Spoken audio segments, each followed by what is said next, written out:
ఒక నిజమైన సువార్త పశ్చాత్తాపము గురించి నొక్కి చెప్పును. బాప్తిస్మమిచ్చు యోహాను మొదలుకొని యేసు ప్రభుల వారు, పౌలు, పేతురు మరియు మిగిలిన అందరూ అపోస్తులు పశ్చాత్తాపమునకు మొట్టమొదట ప్రాధాన్యత ఇచ్చి బోధించారు. కానీ దురదృష్టవశాత్తు నేడు పశ్చాత్తాపము చివరి స్థానములో ఉంచబడి చివరిగా బోధించబడుతుంది.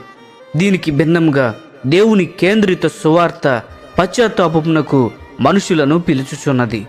నిజమైన పశ్చాత్తాపము మనుషులను ఈ క్రింది విధముగా సవాలు చేస్తున్నది. ప్రతి ఒక్కరూ వారి జీవితముల మధ్యలో ఆక్రమించబడినటువంటి స్వయము నుండి తప్పక మరలవలెను. మన సొంత చిత్తము ప్రకారము చేయటము నుండి తప్పనిసరిగా తిరిగి రావలెను. ధనమును ప్రేమించుట నుండి తిరిగి రావలెను.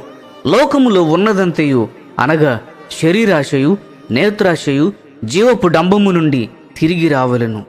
పై వాటన్నిటి నుండి దేవుని వద్దకు తిరిగి రావలెను. పూర్ణ హృదయముతో ఆయనను ప్రేమించుటకు తిరిగి రావలెను. ఇప్పటి నుండి దేవునిని తన జీవితము మధ్యలో ఉంచుకొనుటకు, దేవుని చిత్తము చేయుటకు తిరిగి రావలెను.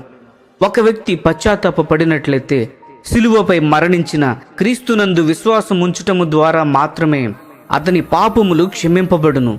తరువాత అతను పరిశుద్ధాత్మ అభిషేకం యొక్క శక్తిని ఆయన పొందుకొనును మరియు ఆ శక్తితో ప్రతిదినము అతని స్వయమును ద్వేషించగలడు. కాబట్టి దేవుని కేంద్రిత జీవితమును జీవించగలడు.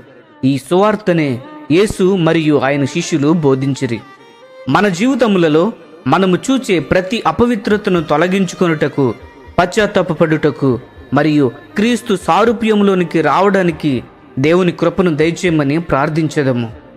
ప్రియ స్నేహితులారా, ఈ సందేశములు మీకు ఆశీర్వాదకరంగా ఉన్నట్లయితే లైక్ చేయండి, సబ్స్క్రైబ్ చేయండి, అనేకులకు షేర్ చేయండి. మీ విలువైన అభిప్రాయములను కామెంట్ రూపంలో మాతో పంచుకొనండి.